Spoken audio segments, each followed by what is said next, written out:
We got a short handle Shootout here. I expect this one to not split as well as this fatter and shorter bit.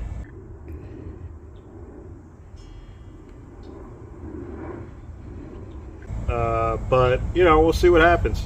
About the same handle length. This one might be a little shorter. We'll go with the one I think is worse first. So this is a big round of white oak, so not really the easiest wood to split when it's got knots in it and it's not perfectly straight.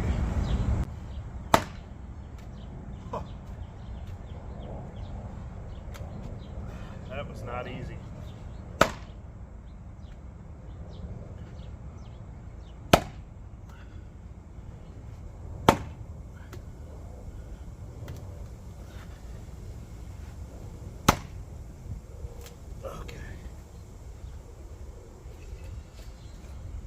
Almost no point.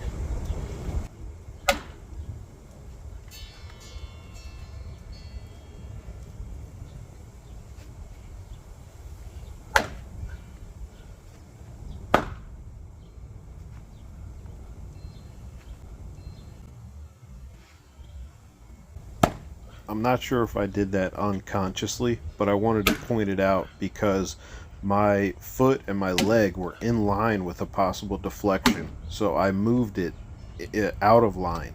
I think it's really important to notice things like that and to try to incorporate them.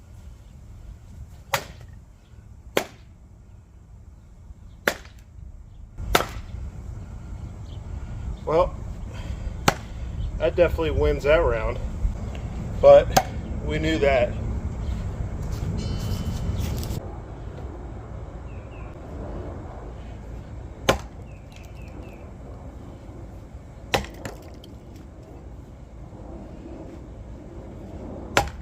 As I watch this back, I kind of see that I could be using more of that really wide bit. I'm not used to using a really wide bit axe. It's really excellent for bucking though. It's pretty obvious here that you can just put less swings in.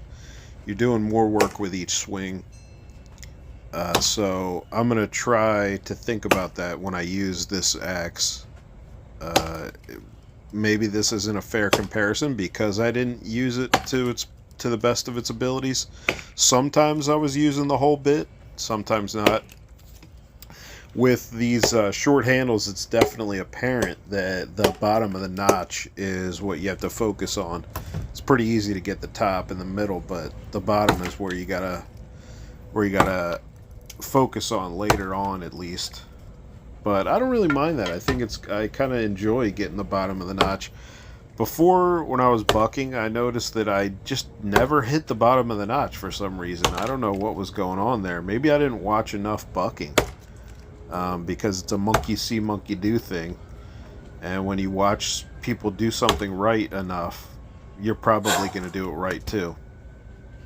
I've switched locations for this part of the narration. I'm in nature's breast now.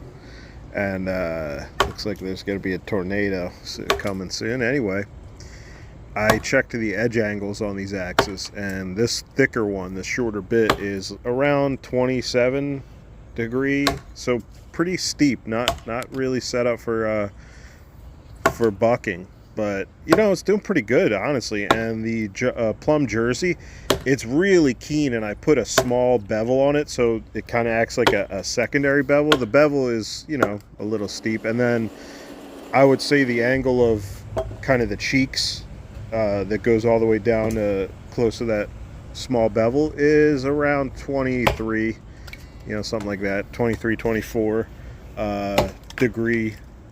So I guess that's it's pretty keen. It's actually keener than I thought it was. I'm a little surprised. It wasn't really acting like that, in my opinion. Maybe that's because I'm not used to such a wide bit.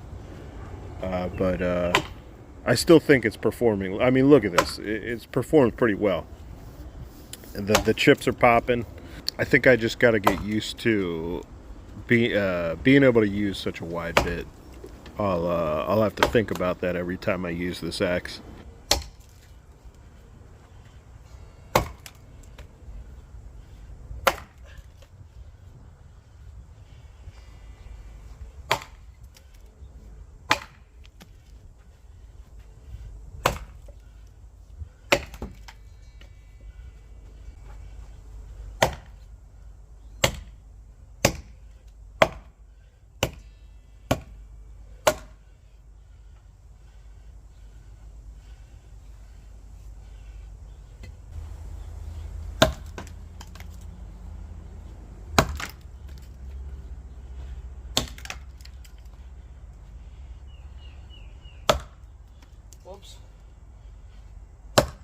Another inconsistency I noticed with this video is the notches aren't exactly the same. Yeah, so that'll change things. But you know, this is not perfect data. A piece of timber is not going to be exactly the same throughout. So I think this part was a little more knotty. Honestly, it's impressive how this axe did compared to the other one, considering the edge angle. The only thing that I want to say about the edges on these is I put a lot more work into this edge. This is a banana grind. It's supposed to be really easy to unstick, and that it showed. Even in the splitting, it was pretty impressive that a little axe, you know, didn't want to stick like that. But you'll see later in the video I show an actual splitting axe, and there's no comparison almost. It's pretty crazy.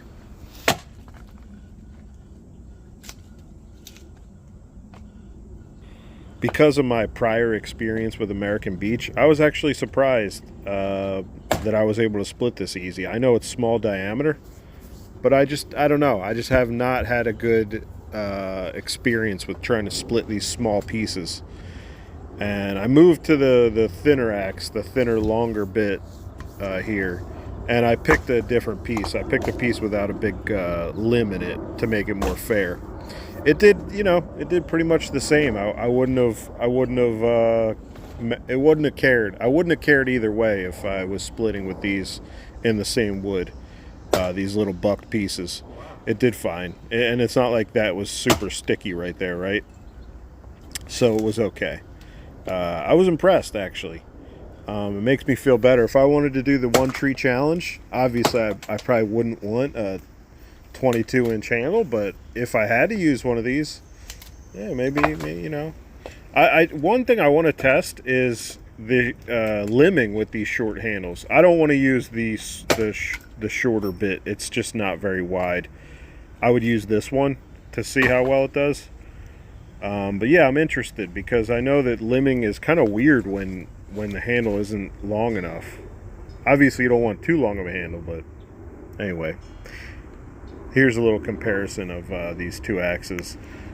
And yeah, just very different bits. Just so we have a fair comparison, here's my splitter that I always use. Look how fat that is. 4 1/4, and the other ones were 3 1/2 and about 3. Oh shit! Wasn't expecting that.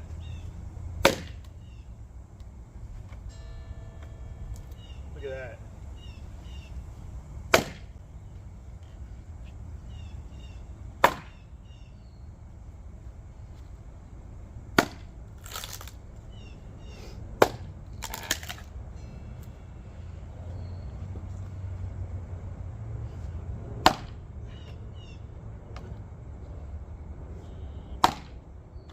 That was a miss.